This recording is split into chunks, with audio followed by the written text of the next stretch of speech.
আসসালামু আলাইকুম। এই ভিডিওতে আমরা শীট 2 এর যে বি নাম্বার প্রবলেমটি রয়েছে ইভেন নাম্বারস সেটি নিয়ে আলোচনা করব। তো এখানে হচ্ছে আমাদেরকে একটা নাম্বার দেওয়া থাকবে n এবং আমাদেরকে অল ইভেন নাম্বার প্রিন্ট করা লাগবে 1 থেকে n এর মধ্যে। তাহলে এখানে আমাদের কনস্ট্যান্ট দেওয়া রয়েছে 1 থেকে 10⁻³ পর্যন্ত। তো এখানে আরেকটা কথা বলা রয়েছে, সেটা হচ্ছে if there are no even number then print -1। তাহলে আমাদের কোনো ইভেন নাম্বার না থাকলে আমাদের -1টা প্রিন্ট করা লাগবে। দেখো এখানে আমাদেরকে 10 দেওয়া রয়েছে n হিসেবে। তো আমরা 1 থেকে 10 এর মধ্যে যে ইভেন নাম্বারগুলো রয়েছে সেগুলোকে প্রিন্ট করে দিলাম। অ্যান্ড এখানে 5 দেওয়া রয়েছে, তাই আমরা 5 এর মধ্যে 1 থেকে 5 এর মধ্যে আমাদের 2 এবং 4 হচ্ছে ইভেন, তাই আমরা প্রিন্ট করে দিলাম। তাহলে ইভেন নাম্বার বের করার জন্য আমাদের কন্ডিশন কি হবে? আমরা হচ্ছে লুপের মধ্যে 1 থেকে n পর্যন্ত একটা লুপ চালাবো।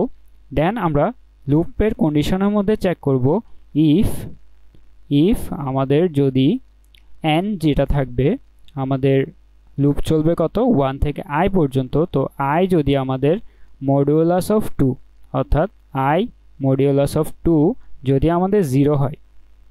আমাদের 0 হয়, তখন আমরা বলতে পারি আমাদের নাম্বারটি ইভেন নাম্বার। তো এক্সাম্পল হিসেবে যদি আমরা নিই, আমাদের এখানে দেখো 2 এবং 4 রয়েছে। তো i যখন আমাদের 4 হবে, তখন আমরা যদি i কে 2 দিয়ে মড করি তখন আমাদের কিন্তু আউটপুট আসবে 0। তাই এটি যখন ইকুয়াল 0 হবে তখনই আমাদের ইভেন হবে। তো আমরা এটা যদি সলিউশন দেখে নিই, আমরা সলিউশনের জন্য আমাদের ভিএস কোড ওপেন করে নিব। ভিএস কোড ওপেন করে আমরা এখানে কম্পেনিয়নে ক্লিক করে দেন এখানে সিপিপিটা ক্লিক করে দিব অ্যান্ড আমাদের এখানে টেস্ট কেস চলে আসবে। এখন হচ্ছে আমরা আমাদের সলিউশনটা যদি এখানে পেস্ট করে দিই, দেখো আমাদের এখানে কি করেছি। আমাদের এখানে প্রথমে একটি নাম্বার ভেরিয়েবল নিলাম ইন্টিজার n, দেন একটা ভেরিয়েবল i নিলাম অ্যান্ড স্ক্যানএফ এর মধ্যে আমরা n কে ইনপুট নিলাম। এখন আমাদের প্রথমে চেক করছি যদি কোনো ইভেন নাম্বার না থাকে। ইফ n ইকুয়াল 1 হয়, যখনই আমাদের n ইকুয়াল যদি 1 দেয়া থাকে, 1 কেন আমাদের এখানে কিন্তু 1 দিতেই পারে, কারণ একটা ইনপুট অর্থাৎ 1 এখানে কনস্ট্যান্ট হিসেবে দেওয়া রয়েছে। তাই আমরা যদি যখন 1 দিবে তখন কিন্তু আমাদের কোনো ইভেন নাম্বার নেই, তাই আমরা প্রিন্ট করে দিব -1। যদি এটা ফলস হয় তখন আমরা এলস কন্ডিশনে চলে আসব।